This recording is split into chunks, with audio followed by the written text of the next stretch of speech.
Ok. Mais uma vez, repetindo então, saúde a todos com a graça maravilhosa do Senhor Jesus. No nome de quem estamos reunidos nessa manhã linda que o Senhor nos concede. E também quero cumprimentar a igreja em nome da PIB de Braço Norte, no nome do pastor Manuel. Ele é o pastor da igreja. Eu sou lá vou ser pretensioso dizer um fiel companheiro dele de ministério, né? Porque eu sei da importância que tem de termos pessoas que andem conosco para ajudar a levar essa carga, não vou dizer que é pesada, mas essa responsabilidade que Deus tem colocado em nossas vidas. Mas antes também eu quero apresentar também o irmão Leandro, que está aqui também. Irmão, apresenta a sua família aí.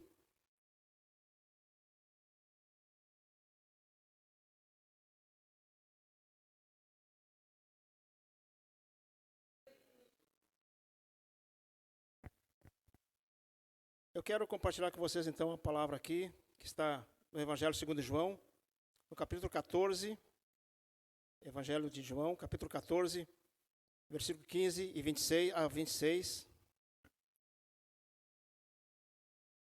A minha versão é na Almeida, século 21, porque hoje são tantas versões, né, diferentes.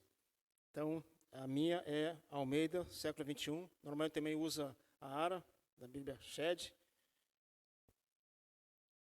Assim mesmo, assentados, a gente costuma dizer, vamos ficar em pé. Não, já que se levantaram, eu não disse para ficar em pé, mas já que levantaram, então vamos ficar em pé. Né? Porque eu sei que a gente costuma dizer assim, não, em reverência à palavra de Deus, eu entendo isso, respeito isso, mas eu creio que também mesmo sentado, continuamos sendo reverentes ao Senhor. Não vai fazer diferença sentados ou em pé. Eu creio que quando estamos aqui, nosso coração está voltado para o Senhor. E a palavra diz o seguinte, João, capítulo 14, versículo 15 e 26. Se me amardes, obedecereis aos meus mandamentos, e eu o rogarei ao Pai, e ele vos dará outro Consolador, para que fique para sempre convosco. O Espírito da verdade, o qual o mundo não pode receber, porque não o vê nem o conhece, mas vós o conheceis, pois ele habita convosco e estará em vós. Não vos deixarei órfãos, voltarei para vós. Dentro em pouco o mundo não me verá mais, mas vós me vereis, porque eu vivo e vós também vivereis. Naquele dia sabereis que eu estou no meu Pai e que vós estáis em mim e eu em vós. Aquele que tem os meus mandamentos e a eles obedece, esse é o que me ama. E aquele que me ama será amado por meu Pai, e eu o amarei e me manifestarei a ele. E Judas, não Iscariote, perguntou-lhe, mas como, Senhor, te manifestará a nós e não ao mundo?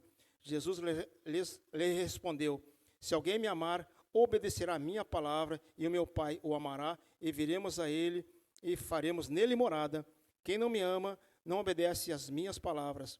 A palavra que estáis ouvindo não é minha, mas do Pai que me enviou. Que Deus abençoe a sua palavra, que o Senhor fale em nossos corações. Vocês podem se assentar.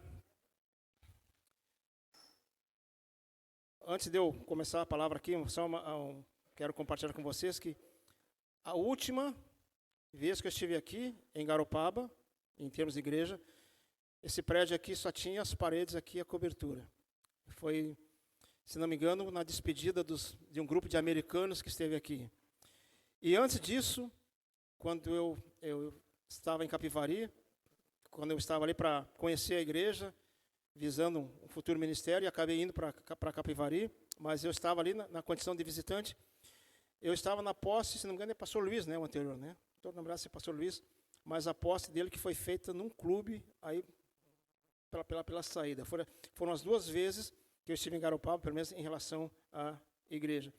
E eu fico muito feliz em ver que aquelas paredes que eu vi aqui hoje se transformou nesse lindo templo, e que Deus continue abençoando essa igreja, para que possa fazer bom uso, e para que o Senhor possa encher essas cadeiras com pessoas que precisam ouvir da palavra e precisam conhecer a Jesus.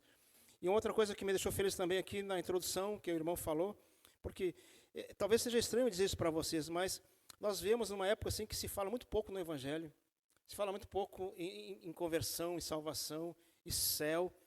Hoje, não é esse o meu assunto, mas hoje o mundo evangélico, o mundo gospel, que hoje é a palavra da moda, está cheio, mas vazio em muitos lugares da verdadeira palavra do Senhor, que é evangelho, é vida eterna, mudança de vida, arrependimento, e não um Deus que está ali para satisfazer os desejos de cada um. Estou dizendo que é o caso de vocês, mas essa é a realidade que nós vivemos. Então, por isso eu fico contente em ver essas manifestações, essas declarações de vida eterna, de céu, de vida futura, porque exatamente é isso que, em resumo, é o Evangelho. E aqui no nosso texto, eu quero falar sobre o amor a Jesus na prática. Então, quais atitudes de um crente que verdadeiramente ama a Jesus? E tem alguns pontos aqui que eu acho interessante e que é básico na nossa vida de discípulo. Primeiro, que eu quero colocar aqui, quem ama Jesus, isso nas próprias palavras dele, obedece aos seus mandamentos. Aliás, eu vinha conversando com o irmão Leandro. Aliás, quando a gente se reúne, a gente não para de conversar, né? A gente é uns tratados teológicos, assim, quando a gente se reúne, mas isso é bom, porque realmente temos que compartilhar, falar e discutir no bom sentido as Escrituras. E algo que eu creio que muita gente vai chegar diante do Senhor e vai dizer que ele merece o céu porque ele crê, porque tem fé. E era isso que eu vinha compartilhando com o irmão Leandro, que muita gente acha que o fundamento da fé cristã é crer. Eu creio. Eu creio em Deus. E no meu conceito, a incredulidade, vamos colocar assim entre aspas, não é o grande julgamento de Deus. E eu compartilhava com o irmão Leandro que muita gente vai chegar diante do Pai, lá no dia do juízo, e eles dizem, mas eu acreditava no Senhor, eu criei em Jesus, eu acreditava na Bíblia, mas não obedecia. Então, mas a fé subentende, a fé bíblica, a própria palavra, fé, na Bíblia, subentende obediência. Não é só o crer em si. Eu creio, mas não vive, crê, mas não obedece. Então, quem ama Jesus, quem diz que conhece Jesus, que ama Jesus, obrigatoriamente, nas próprias palavras de Jesus, obedece aos seus mandamentos. Procura andar conforme os seus preceitos. E aquilo é muito claro. Se me amardes, obedecereis aos meus mandamentos. Então, amar ao Senhor Jesus significa obedecê-lo. Ouvir o que Ele tem para nos dizer, para nos ensinar, viver conforme Ele ensina. Então, o amor a Jesus, ele é manifesto pela obediência aos seus mandamentos. A fé não é apenas a anuência dos fatos dos mandamentos de Jesus. Não basta saber. Aliás, Jesus falou para alguém, saber todas essas coisas, bem-aventurados sois se as, alguém sabe? Praticar. Então, Jesus, confrontando alguém em uma certa ocasião, que falando lá sobre as Escrituras, fez um belo discurso, Jesus olhou para ele, você sabe todas essas coisas? Bem-aventurados sois se as praticardes. Então, não basta nós simplesmente conhecermos as Escrituras, citarmos as Escrituras, conhecermos, enfim, aquilo que a Bíblia pede às nossas vidas e não viver. E Jesus é taxativo. Se vocês me amam, vocês obedecem aos meus mandamentos. Então, não é simplesmente conhecer os fatos, crer que aquilo ali é verdade, sem realmente obedecê-los. A fé genuína se manifesta verdadeiramente pela obediência. Não resultado assim de uma obrigação, de um medo, de um legalismo, mas do amor ao Senhor Jesus. Vejam que coisa interessante isso, que na prática essa obediência é resultado, é fruto do amor que se tem pelo nosso Senhor. Alguém contou uma história de que uma senhora, numa cidade grande, essas histórias que a gente conhece ao longo do tempo, nas pregações, tinha uma senhora que não faltava uma escola dominical. Podia estar caindo raios, trovada, chuva, ela não faltava um domingo de manhã na escola dominical. E alguém da igreja, vendo isso, comentando com o pastor, pois olha aquela irmãzinha lá, como ela é fiel, né? Como ela é amante aqui da palavra, ela não falta um domingo. Pode faltar o pastor, mas não falta ela. Aí o pastor disse assim, não, mas Vou te explicar o que acontece com essa senhora. Ela não vem porque ela ama a igreja, adora, gosta de ouvir a palavra, é uma pessoa dedicada. Ela não ia, ela ia à igreja, ao culto, porque ela tinha medo de que se ela não fosse à igreja no domingo, ficasse em casa, fazendo qualquer coisa, ela morava, parece que numa esquina, ela teria medo que de repente batesse um ônibus, batesse na casa dela, e por castigo ela poderia morrer. Então ela fazia isso por temor, por medo, e não por amor. Então o amor a Jesus, seguir a Jesus, não é por uma imposição. E até mesmo porque Jesus, ele é taxativo, né? Se alguém me quiser seguir, negue-se a si mesmo, tome sua cruz e siga-me. Então Jesus é taxativo. Ele não é assim meio termo. Então, na verdade, seguir a Jesus é de fato um ato da vontade de seguir e obedecer ao Senhor e amar. Isso parece assim algo assim muito radical, né? Então, vocês têm que me seguirem, me obedecerem até as últimas consequências. Mas a contrapartida é maravilhosa. Ele não nos chama para ter uma vida pior do que alguém possa ter, mas para uma nova vida, viver diante do Senhor, amá-lo, aprender, ter os seus cuidados, receber da sua graça, da sua paz. Então, essa obediência resulta do amor pelo nosso Senhor, pelo nosso convívio. E eu acredito que, de um modo geral, nós amamos aquele a quem, de alguma forma, tem valor para nós, né? Nossos filhos, nosso cônjuge, nossos amigos, nossos parentes. Amamos com quem nós temos uma afinidade. Então, andar com Jesus é ter uma afinidade com Ele, é ter uma identificação com Ele, por uma expressão exatamente isso, de um sentimento de gratidão, de amor, então de uma relação pessoal com Ele. Então, quem ama, obedece. Então, primeiramente, amando Jesus. Quem ama Jesus, ama a seu irmão na fé. Mesmo porque nossos irmãos na fé têm a mesma obrigação, têm o mesmo dever de amar ao Senhor. E alguém disse algo interessante. Não sei de quem é a frase, apenas eu li em algum lugar. Quem segue a Jesus não escolhe os irmãos. Então, se você olha para o seu lado do seu irmão aí, você não escolhe que ele seja seu irmão. Mas ele se torna seu irmão na medida em que ele conhece Jesus, segue a Jesus, ama Jesus, tanto quanto você. Então, isso é algo muito sério, que nós temos que ter uma unidade como irmãos na fé, no amor. O que nos une uns aos outros é exatamente isso. Jesus. Em 1 João 5, 1, 3, diz o seguinte: todo aquele que crê que Jesus é o Cristo é nascido de Deus.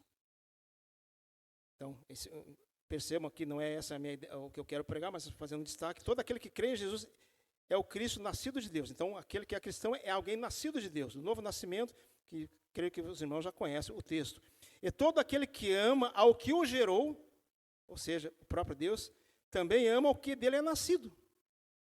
Então vejam que João, o mesmo João aqui, não no Evangelho, mas na sua carta, na 1 João, todo aquele que ama ao que o gerou, ou seja, Deus, através de Jesus, também ama aquele que dele é nascido. Aquele que está do seu lado também é nascido de Deus, tanto quanto você. E em Cristo ele se torna teu irmão. E como família com o irmão, a nossa obrigação é amarmos os nossos irmãos. Se Jesus disse que devemos amar até o inimigo, quanto mais então aqueles que professam a mesma fé, para andar no mesmo caminho, na mesma palavra, na mesma chamada, no mesmo espírito. E não é à toa que Jesus disse que pelo amor nós seríamos conhecidos. Que triste, né? Que falando assim no modo geral, como o mundo evangélico é motivo de escárnio. E como, eu estou generalizando agora tudo que se chama de evangélico, o evangelho não, mas alguns grupos religiosos hoje se tornaram um circo, se tornaram um comércio. Isso é um mau testemunho para o mundo. Não estou dizendo que é o caso de vocês, mas eu gosto de citar isso porque isso está acontecendo, porque nós, ainda que seja a igreja de Garopaba, nós fazemos parte de um contexto muito maior. E o mundo nos vê como todos como somos iguais, e nós não somos iguais. Nem todo que professa Jesus necessariamente é cristão. Mas, falando positivamente, e aqui está a nossa responsabilidade diante da sociedade, que o mundo deve nos conhecer pelo amor que temos uns pelos outros. Já perceberam que quando acontecem coisas ruins, acontece escândalo, isso reverbera, isso se torna público e as críticas vêm? Então, nós temos que mostrar que nós somos um povo diferente, que amamos aos nossos irmãos. Aquele que é nascido de Deus tem que entender que o seu irmão também é nascido de Deus. E João diz, nisto conhecemos que amamos os filhos de Deus, quando amamos a Deus e praticamos os seus mandamentos. Porque esse é o amor de Deus, que guardemos os seus mandamentos. Ora, os seus mandamentos não são penosos. Quando João escreve isso, ora, os seus mandamentos não são penosos.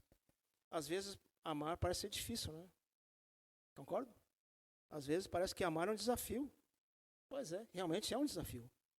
Mas isso também é obra do Espírito. Isso vem de Deus. Isso está ligado a realmente queremos obedecer aos nossos irmãos e amar aos nossos irmãos, ainda que isso possa parecer difícil. Eu lembro de uma história da Corrie ten Boom. Alguém sabe quem é Corrie ten Boom? Alguém já viu, leu o livro, assistiu o filme O Refúgio Secreto? Essa é uma história que aconteceu durante a Segunda Guerra Mundial, que a Corrie ten Boom, se não me engano, ela é holandesa. O Refúgio Secreto era uma salinha que eles tinham escondido para ajudar a salvar os judeus. Então, eles salvaram muitas vidas. Mas chegou um momento que os nazistas descobriram que elas estavam ajudando, protegendo alguns judeus. Elas foram presas e foram para um campo de concentração. Ela e a irmã dela. A irmã dela, mais velha, morreu no campo de concentração e ela foi solta no fim da Segunda Guerra Mundial. Aliás, solta por engano, porque ela estava na lista para ser exterminada pelos nazistas e, por engano, ela foi solta. Eu creio que isso foi obra de Deus, que ela foi salva de ser morta pelos nazistas. E ela conta que depois que a guerra acabou, ela se tornou uma conferencista, dando testemunho da sua fé, do que ela passou durante o seu cativeiro, como prisioneira dos nazistas. Numa das suas palestras, ela veio um homem ao encontro dela, e estendeu a mão para ela, para cumprimentá-la. Ela olhou para ele, e ela reconheceu nele um dos carrascos dela, do tempo que ela era prisioneira. E ele disse assim, eu sou fulano de tal, você lembra de mim? Eu tenho acompanhado você, eu me converti, agora conheço Jesus, tenho acompanhado teu trabalho, e foi cumprimentá-la. E aquela mulher olhou para ele, lembrou de tudo que ela tinha passado, e passou os maus trechos. Ela olhou para aquele homem, e ela assim, Deus, eu não posso amar esse homem, mas me ajuda que são muitos sentimentos, coloque amor no meu coração. Ela apertou a mão daquele homem.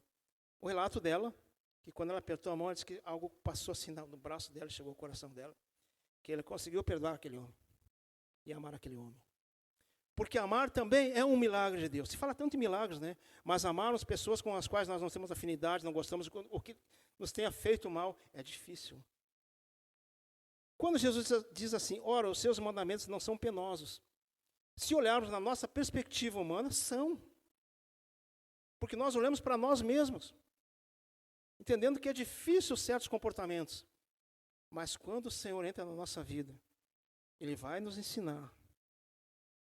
Pode ser que aconteça como aquela mulher, que naquele momento, naquele instante ali, ela conseguiu perdoar aquele homem. Talvez Deus, na nossa vida, para amar os nossos irmãos, pode ser que seja um processo de crescimento, de tratamento, até que Deus nos coloca na direção que Ele quer.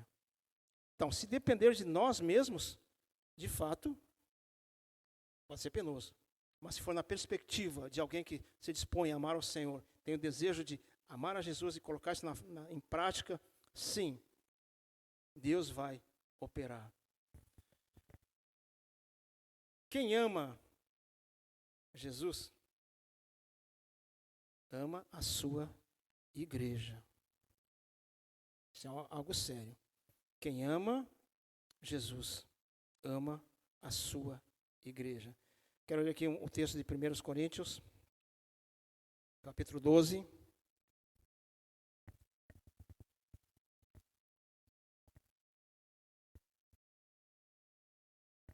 Vinte e 27.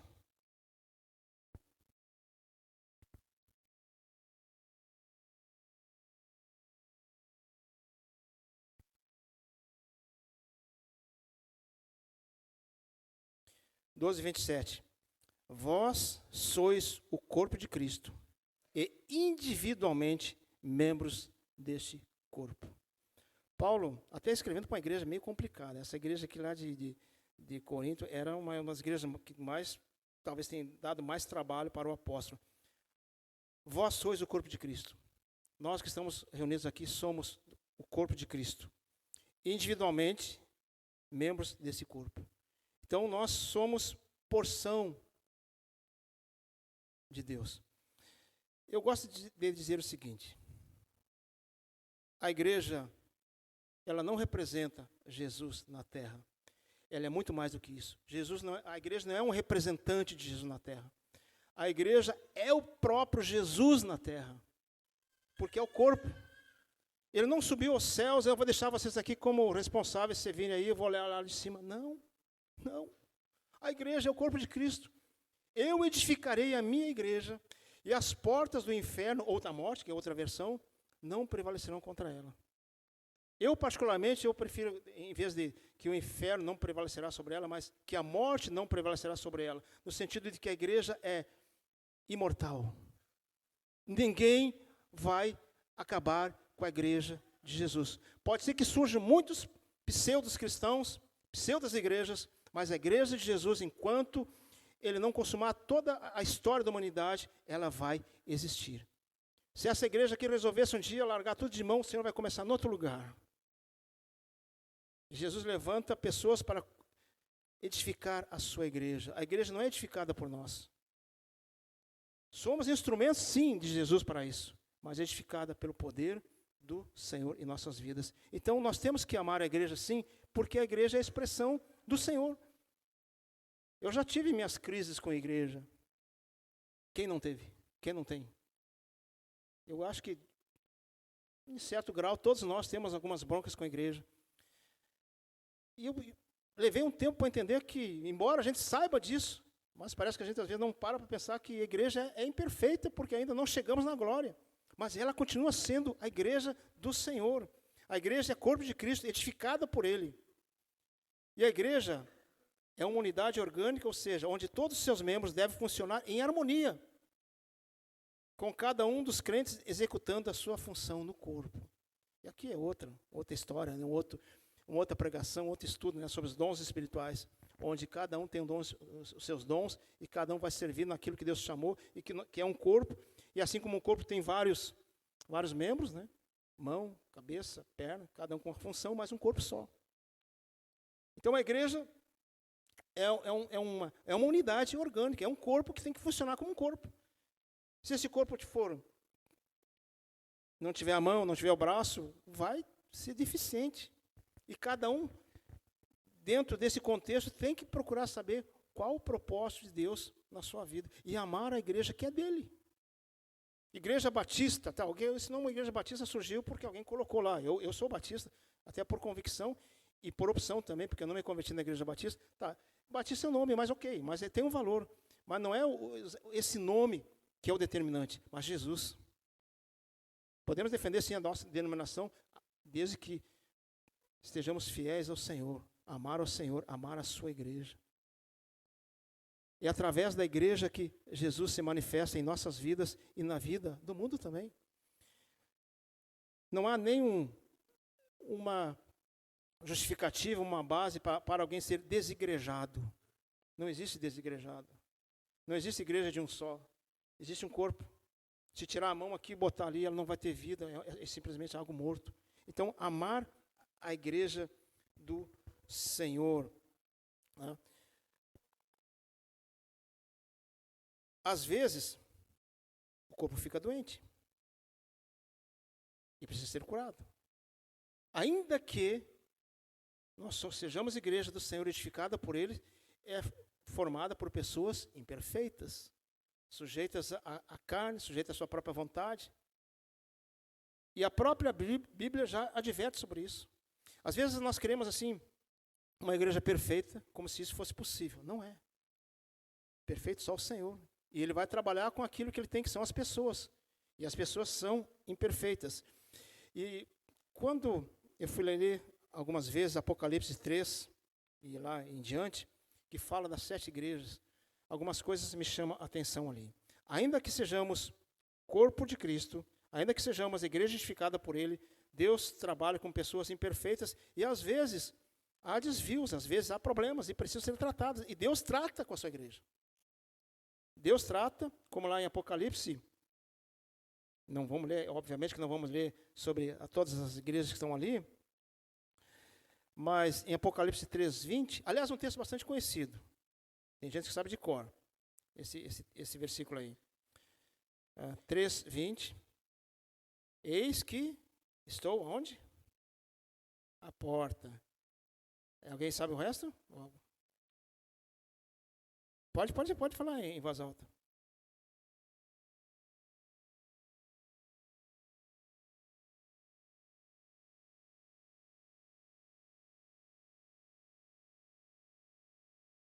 Amém?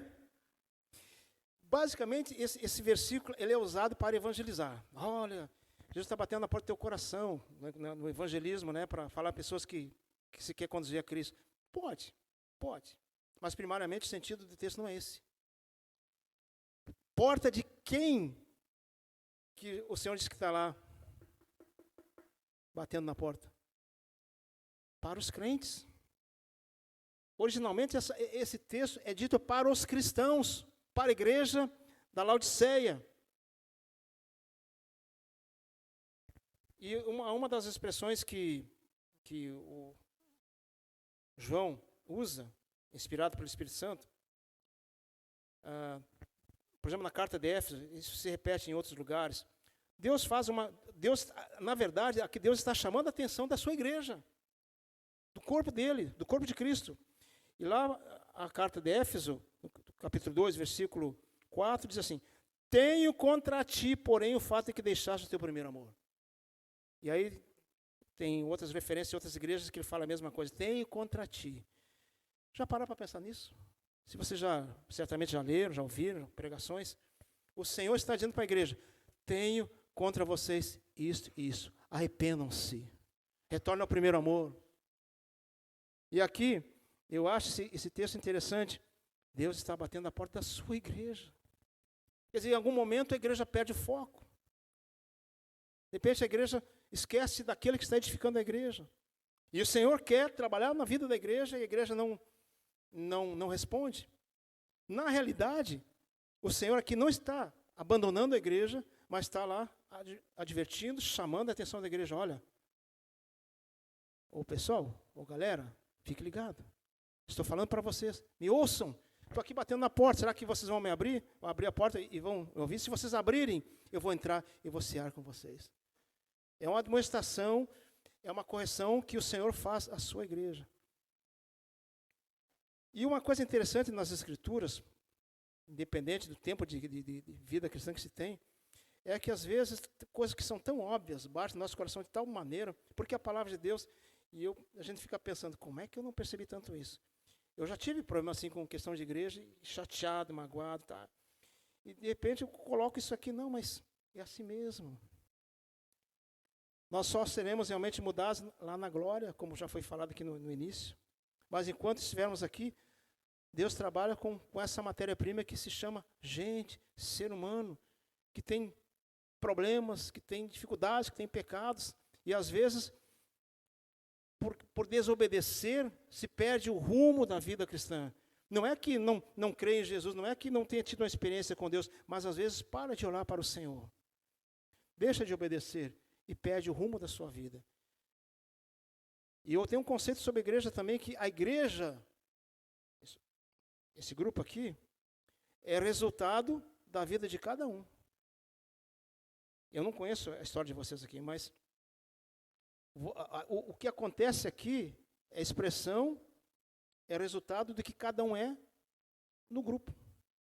Se uma igreja busca o Senhor com vamos dizer assim, totalidade, eu acho que um pouco de exagero, mas se uma igreja que nós queremos fazer isso, queremos buscar o Senhor, vai acontecer. Se uma igreja se acomoda, vai acontecer o que acontece aqui, que um perdeu o primeiro amor.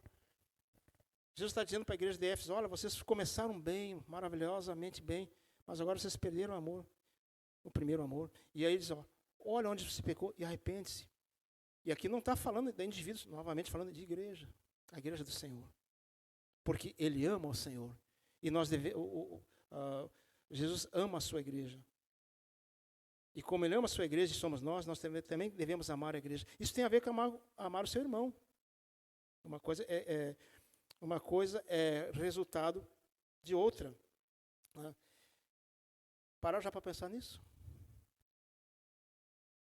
Tem aquela velha história, olha, se você estiver procurando uma igreja, se você achar uma igreja perfeita, não entra, porque senão a igreja vai deixar de ser perfeita. Tem uma outra frase também,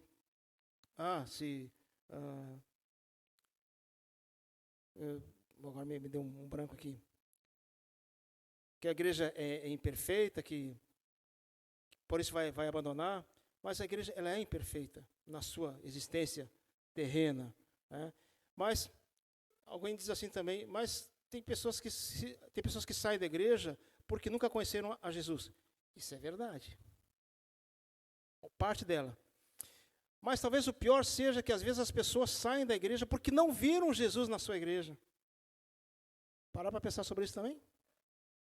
Alguns saem de fato porque nunca conheceram a Jesus. Nunca foram crentes de verdade. Nunca foram tocados pelo Espírito, ou os que se foram, rejeitaram. Mas às vezes as pessoas vão com o coração aberto, em busca do Senhor, mas a igreja não expressa o seu Senhor. E as pessoas saem. Saiu porque não tem fé? Não, saiu porque às vezes não vê na vida da igreja Jesus. Porque eu creio que se numa igreja o Senhor está comandando, e apesar de sermos quem nós somos, eu gosto de dizer que Deus me ama apesar de Fernando. E aliás eu vou dizer também, Deus ama você apesar de ser quem você é.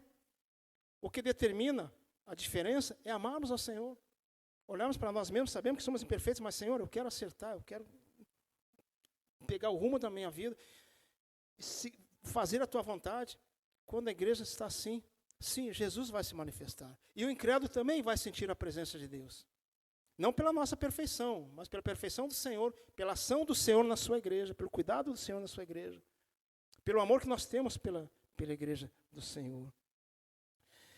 E outra coisa interessante também, ou importante, a igreja do Senhor não é uma opção, ela é uma prioridade. A igreja não pode ser algo secundário na nossa vida. Se amamos ao Senhor Jesus, se amamos nossos irmãos, que é a igreja, se realmente queremos obedecê-lo nos seus mandamentos, a igreja é prioridade. A vida cristã é prioridade. Ela não é algo secundário, como um clube que você frequenta a hora que você quer. Eu pago a hora que eu quero, faço o que eu quero, quando eu quiser. Eu não estou dizendo com isso que todos vocês, ou todos nós, devemos viver dentro da igreja. Mas a igreja tem que ser prioridade no sentido que nós somos igreja, aqui dentro e fora. Aqui, na verdade, o culto, essa celebração, talvez a única parte que seja direcionada à igreja seja a palavra. Porque daí é o momento em que você vai ouvir, que Deus vai ministrar.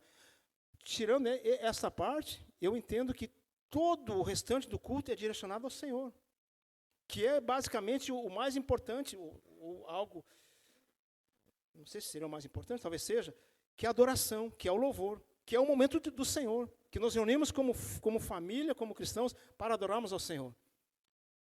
Então, quando estamos no culto, o foco é o Senhor, receber a nossa adoração. E claro que depois também Deus vai ministrar em nossas vidas. Então, não significa dizer que você tem que estar direto na igreja, mas precisa sim estar envolvido com a sua igreja, amar a sua igreja, lutar por ela, em nome de Jesus.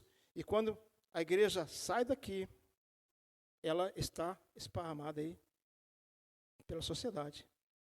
E lá é uma prioridade, a igreja é uma prioridade no sentido de que os mandamentos do Senhor precisam ser obedecidos para que as pessoas conheçam verdadeiramente os crentes. Porque a igreja, ela sai daqui, mas ela continua existindo lá fora. Uma coisa que eu gosto de sempre enfatizar, que esse prédio, comumente a gente chama de igreja. Ok, não tem nenhum problema quanto a isso. Mas, na real, não é uma igreja. Isso aqui é um templo.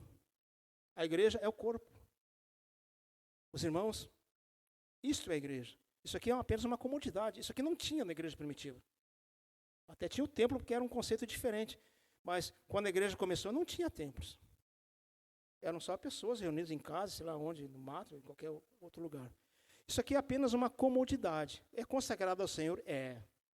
Vocês construíram isso aqui com muita luta, com muita dificuldade, para ter uma comodidade, para podermos acolher a igreja. Para que seja importante, sim, que a igreja possa vir aqui, louvar, ouvir, aprender. Então, a igreja não é uma opção. Eu vou quando eu quero, faço como eu quero, participo se eu quero, contribuo se eu quero. Não. A igreja é prioridade, porque a igreja é Jesus. A igreja é Jesus, o corpo de Cristo. Quem ama Jesus produz frutos, frutifica. Aí no capítulo 15 de João, versículo 8.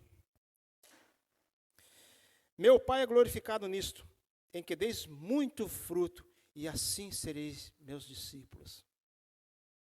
Então, quem ama ao Senhor, por consequência, frutifica. E esses frutos não vêm do mérito pessoal, não vêm necessariamente da tua capacidade, mas sim, usada por Deus a sua capacidade, mas vinda pela ação do Espírito Santo, que vai produzir frutos. É o que diz claramente Jesus aí, no versículo 8, falando ali aos discípulos. Meu Pai é glorificado nisso. Tudo aquilo que você produz na sua vida espiritualmente, que é bênção, que é bom, que edifica, glorifica o Pai. Sério isso, né? Tudo que você faz, tudo que você frutifica na sua vida espiritual, glorifica o Pai. E o mundo percebe isso, e o mundo vê isso. Porque Jesus diz o seguinte: e assim brilhe a vossa luz diante dos homens, para que os homens, vendo as vossas obras, glorifiquem o vosso Pai que está no céu. Já pensaram nisso? Uma vez eu perguntei para um pastor qual era o conceito dele de missões, de evangelismo. Ele usou esse texto. E fiquei pensando, é verdade? Porque isso significa testemunho. O que nós professamos nesse templo tem que ser realidade lá fora. O Cristo, o Jesus que nós cremos e que louvamos e que pedimos a bênção e que cantamos, é um Jesus que estará no meio da sociedade através da sua igreja esparramada por todos os cantos desse mundo. E eu sei por experiência própria, nós sabemos que, mesmo com toda a oposição que se tem aos crentes, porque o mundo nos odeia, mas eu creio que muitos de vocês, se não a totalidade, já teve experiência com pessoas que, às vezes até fazem chacotas, mas na hora da dificuldade, eles vão lá, não, fulano, vai lá pedir oração. Quantas pessoas já pediram oração para vocês? Porque, de alguma forma, a sua vida está sendo exposta, está sendo testemunho para alguém. E em algum momento da nossa vida, alguém vai te procurar por isso. Porque você produz frutos e o mundo vê. Porque a sua luz, que vem de Jesus, brilha no mundo de trevas. E nós somos a luz nesse mundo em trevas.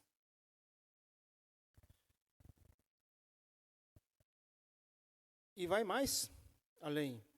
Aqui quando ele diz assim que produzirá frutos. Mais adiante, no versículo 16, na verdade essa conversa aqui, ela desde o capítulo 13 até o 17, por aí, é uma história só. Nós temos, a pregação nada mais é do que um recorte das Escrituras. Se fala em recorte hoje na internet, né, alguém pega um vídeo lá e pega um pedacinho, se chama recorte, que eles dizem aí. As Escrituras também as pregações também são um recorte. Não tem como nós pegarmos isso aqui de uma vez só e falarmos tudo sobre esse momento aqui. Mas esses acontecimentos que estão aqui, começam lá no capítulo 13. Então ele está falando com os discípulos, e aí ele fala assim: se permanecerdes em mim, as minhas palavras permanecerem em vós, pedi o que quiserdes e vos será concedido. 15, 7. Que maravilha, né? Olha só. Se permanecerdes em mim, ou seja, se me obedecerem, se fizerem a minha vontade, se andarem sob o meu senhorio, e as palavras do Senhor permanecerem em nossas vidas, e for levado a sério, pedi o que quiserdes e vos será concedido. Isso é meio tentador, né? Oh, Deus, eu quero uma Ferrari. Mas aí, se o Senhor estiver conduzindo a tua vida, você vai saber que Deus não quer te dar uma Ferrari. Porque se você andar no centro da vontade de Deus, de alguma maneira, você saberá o que você deve pedir. Olha, estou andando no centro da tua vontade, Senhor. Tua palavra está em mim, né? E o que eu pedi, o Senhor vai me conceder. Ok. Então Deus diz assim, ó, eu quero que você vá para a África. Opa, eu não pedi isso, não, mas você tem que obedecer ao Senhor, tem que fazer a sua vontade. E eu entendo, e a palavra diz assim, que quando dá essa orientação, que quando nós fazemos a vontade do Pai, quando andamos nos seus caminhos, nós saberemos pedir. A Bíblia fala que pedis e pedis mal. Por quê? Quem pede coisas que não tem nada a ver com a vida cristã é porque não tem um discernimento espiritual, porque a palavra não permanece nele, ele não tem conhecimento disso, ele acha que Deus tem que fazer toda a vontade dele. E se é que eu posso dizer assim, que se é que há algum mérito nas respostas de Deus, né? Então, vamos dizer que ele não tem nenhum mérito de pedir nada para o Senhor. E não vai receber. Mas quando andamos no centro da vontade de Deus, eu creio que a nossa vontade vai estar em comunhão com a vontade do Pai. E que nós vamos pedir aquilo exatamente que Deus está nos orientando. Amém? E, acima de tudo, né?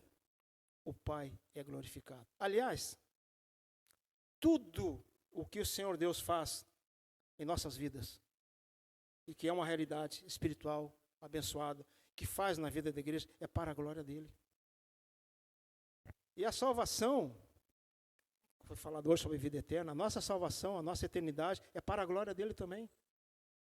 Nós iremos para o céu para fazer o quê? Ficarmos lá assim, sem fazer nada? Não, para a glória dele. Deus nos criou para a sua glória. E o homem caiu em pecado. E Jesus nos reconcilia com ele através de Jesus na cruz. Para que lá na eternidade estejamos lá para glorificar o nosso Deus. Já podemos fazer isso. Estamos fazendo isso, glorificar o Senhor.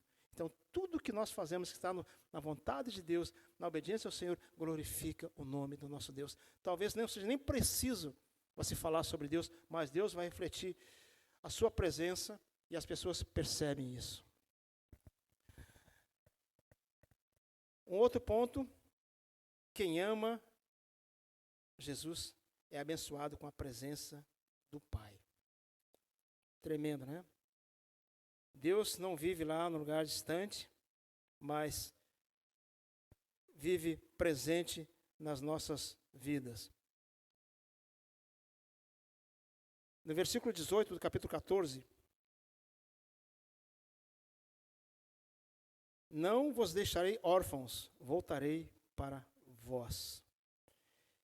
É interessante esse texto porque Pedro, ele não estava entendendo isso quando Jesus disse que ele iria para um outro lugar.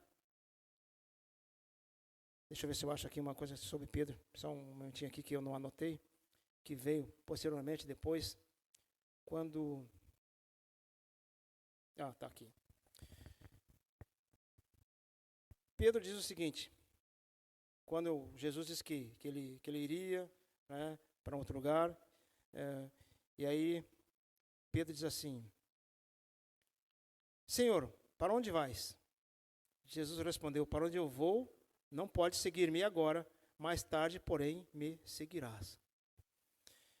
Quando ele diz que, depois na sequência, que ele iria preparar lugar, né, para que onde ele estivesse também os discípulos, onde nós deveríamos estar também na presença do Pai. Só que quando ele está conversando com Pedro, Jesus está falando também da cruz. E aí Pedro diz assim, Senhor, para onde o Senhor vai, que eu vou junto. Jesus fala o seguinte, para onde eu vou, não pode seguir-me agora, porque ele estava indo para a cruz. E ali não era o lugar de Pedro, porque não tinha nenhuma condição de oferecer a sua própria vida em nosso favor. Mas Jesus estava indo para a cruz. Mas depois ele diz, mais tarde, porém, me seguirás. E é assim que funciona. Então, ele está dizendo, olha, agora não. Mas depois que eu consumar a salvação, a redenção de você lá na cruz, aí sim, aí você vai me seguir. E só pode segui-lo aqueles que obedecem. E também ele faz aí a promessa do Consolador. Jesus subiu aos céus e ele disse que ele mandaria então o quê? Um Consolador, o Espírito Santo em nossas vidas. Então, quem obedece, quem ama Jesus, é abençoado com a presença do Pai através do seu Espírito, do Espírito Santo, que é aquilo que nos dá, que nos capacita, que nos fortalece para podermos realmente viver uma vida santa diante do Pai. Por isso que ele diz assim, ó, não vou deixar vocês órfãos.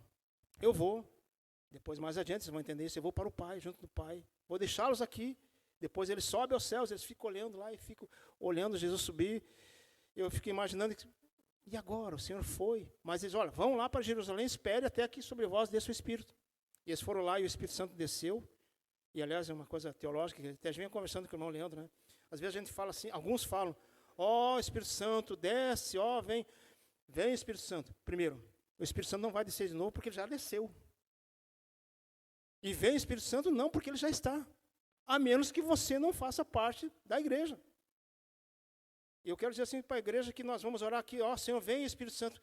Não é vem Espírito Santo. O Espírito Santo já está aqui nessa igreja, na sua vida. Ele não vai voltar de novo. Se depender disso, vai e vem. Não, Deus está presente aqui. É um erro bíblico dizer, vem Espírito Santo, algo que já está aqui. Não estamos órfãos. O Pai cuida de nós, nos capacita, nos ensina, nos orienta, nos sara, nos cura, nos restaura, através do Espírito Santo que está presente na igreja. Simples assim. Então, quem ama Jesus é abençoado com a presença do Pai. Pensa um pouquinho agora na sua vida. Quantas vezes você está lá na sua casa, no seu trabalho, fazendo qualquer atividade, orando, lendo, e você vê algo que fala na sua mente e você sabe que foi Deus que falou? Já tiveram isso? Creio que sim. Por quê? Porque você não está sozinho. O Senhor está contigo.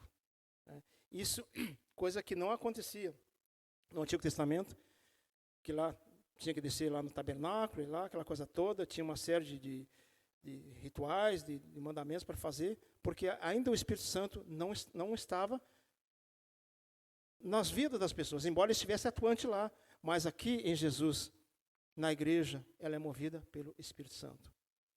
E quando nós entendemos que precisamos trabalhar para o Senhor, precisamos produzir para o Senhor, nós temos que lembrar disso, que o Pai está presente e a capacitação vem do Senhor através do seu Espírito. Ah, eu não sei, não sabe, não tem problema. Deus vai te ensinar. Eu não tenho poder, não tem mesmo, mas o Senhor tem e vai usar a sua vida. Mas para isso, então, é preciso amar ao Senhor. Com a orientação do Espírito Santo, nos ensinando sobre a vida espiritual e transformando nossas vidas. Não só na vida das pessoas que nós queremos, mas nas nossas vidas, trazendo paz espiritual. Aliás, a coisa que as pessoas mais anseiam na sua vida. E uma paz que ele falou que só ele pode dar. Uma paz que transcende a nossa compreensão, que é a presença do Senhor. Então, meus queridos, se vocês estão aqui, eu parto do pressuposto de que você crê em Jesus. E parto do pressuposto que você ama Jesus e quer amar a Jesus. O que determina a nossa vida espiritual não é exatamente o quanto nós cremos, mas o quanto nós obedecemos. Porque muitos creem, mas não obedecem. Então, mas entendendo que no sentido bíblico, crer, fé, significa também, subentende-se, obediência ao Senhor. Vocês têm fé, então você deve obedecer. Então, quem ama Jesus obedece seus mandamentos. Quem ama Jesus, ama seu irmão na fé. Quem ama Jesus, ama a sua igreja, porque a igreja é dele. Aliás, eu só fazer um parênteses aqui. Igreja não tem dono, tá? Igreja não pode ter dono. Ah, a igreja do fulano lá, não. Se você começar uma igreja, eu vou começar um trabalho aqui, um ministério, o ministério do Fernando. Se a igreja for minha, essa é a minha igreja. Não, você pode começar uma igreja, mas a igreja nunca vai ser sua. A igreja não tem donos. Então eu já tenho uma bronca com esse pessoal que é dono da igreja, porque a igreja é do Senhor. Jesus não tem dono. Jesus é Senhor. É Ele que determina, é Ele que faz crescer. Quem ama a Jesus produz frutos. Quem ama a Jesus é abençoado com a presença do Pai. Então, para concluirmos, o resultado desse amor por Jesus, que devemos ter, nos firma nos caminhos da fé. É o amor ao Senhor, é a obediência, é que vai produzir uma vida espiritual relevante, que faz a diferença em nossas vidas, faz diferença onde nós vivemos, faz uma diferença na sociedade, produzindo em nós a alegria de Jesus e, nas palavras do próprio Jesus, uma alegria plena, um gozo completo, uma vida com significado, uma vida com esperança, uma vida com certeza, independente de qualquer circunstância que nos venha. E, aliás, quando eu digo assim, independente de qualquer circunstância que nos sobrevenha, eu lembro de, me vem assim à mente, e as igrejas, por exemplo, da África. Aquelas pessoas não têm, às vezes, quase nem o que comer. Vivem de uma miséria tremenda. Mas, quando você vê alguns vídeos dele, você vê o sorriso naquela gente, a disposição de servir ao Senhor, e não tem nada. E, às vezes, nós temos um padrão de vida muito melhor e não usamos essa liberdade para que possamos usufruir o máximo possível disso como igreja do Senhor. Então, uma vida de significado, independente de qualquer circunstância que nos sobrevenha, sejam elas boas, se bem que nos momentos bons é mais fácil, mas também naquelas circunstâncias que nos sobrevenha, que nos coloque à prova. E também eu vi aqui cânticos sobre a volta de Jesus. E eu fico pensando que se estamos vivendo o fim dos tempos. É difícil dizer.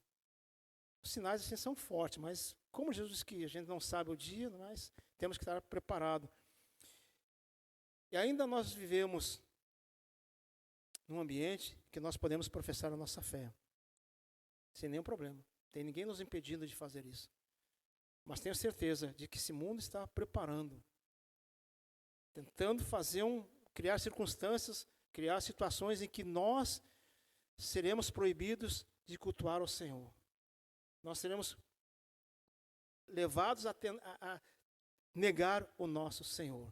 Então vamos, nessa questão de independente de qualquer circunstância que nos sobrevenha, vamos aproveitar toda a liberdade que nós temos para poder fazer muito mais ainda pelo Senhor. Que Deus abençoe a sua vida. E que o amor, que a sua fé e o amor que você tenha por Jesus, ela cresça a cada dia, a cada instante, a cada momento. Que nessa cidade, nessa igreja, as pessoas aí possam ver em você Jesus. Não na sua perfeição, mas vendo. E, aliás, isso que é interessante, que apesar da sua imperfeição, as pessoas veem em nossas vidas o Senhor. Amém? Deus abençoe a vida de cada um. Para mim foi um privilégio estar nessa manhã com vocês. Fico contente de poder estar conhecendo essa igreja e saber que, mesmo não nos conhecendo, seguimos o mesmo Senhor. E que a gente diz, nós nos amamos, né? Que nos identificamos porque o mesmo Espírito que domina a vida de vocês é a mesma que domina a minha vida e domina a vida do irmão Leandro, sua família e a outra igreja lá. Isso é maravilhoso. Isso é lindo, né? Vamos orar então? Vamos ficar em pé mais um instante?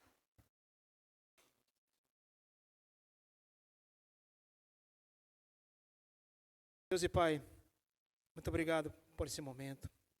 Te agradeço pessoalmente, Deus, por estar aqui com esses irmãos, sabendo que esta igreja é fruto do Teu amor. E que o Teu amor seja derramado abundantemente em cada coração. Nós te amamos, ó Pai. Declaramos que amamos ao Senhor. E reconhecemos, sim, que nós somos limitados, somos pecadores, mas entendemos também que foi exatamente para isso que no seu amor o Senhor nos manda o Teu Espírito, para nos encorajar, para nos disciplinar, para nos trazer edificação, para nos curar, nos libertar, para nos capacitar como Teus filhos, para que a Tua igreja possa cumprir a sua missão aqui. Muito mais do que ficarmos nesse ambiente agradável, gostoso, abençoado, mas entendendo também que precisamos levar essa bênção da Tua presença nesse mundo tão perdido. Ó Deus, obrigado pela vida de cada um que aqui está. Obrigado, Deus, pelo amor que o Senhor tem derramado sobre nós. e que o amor seja permanente em nossas vidas, nesta igreja aqui. Ó Deus, que o Senhor atenda agora o desejo de cada um no seu coração, que realmente possamos transmitir esse amor ao mundo, mas a começar pela nossa casa, pelas pessoas que nós amamos e que ainda não foram alcançadas por esse amor. Deus, obrigado por esse momento e que a tua graça fique com cada um, que a graça do Senhor Jesus, o amor de Deus Pai e a consolação do Espírito seja com essa igreja que é amada pelo Senhor agora e para todos sempre. Amém. E seja você uma bênção em nome de Jesus.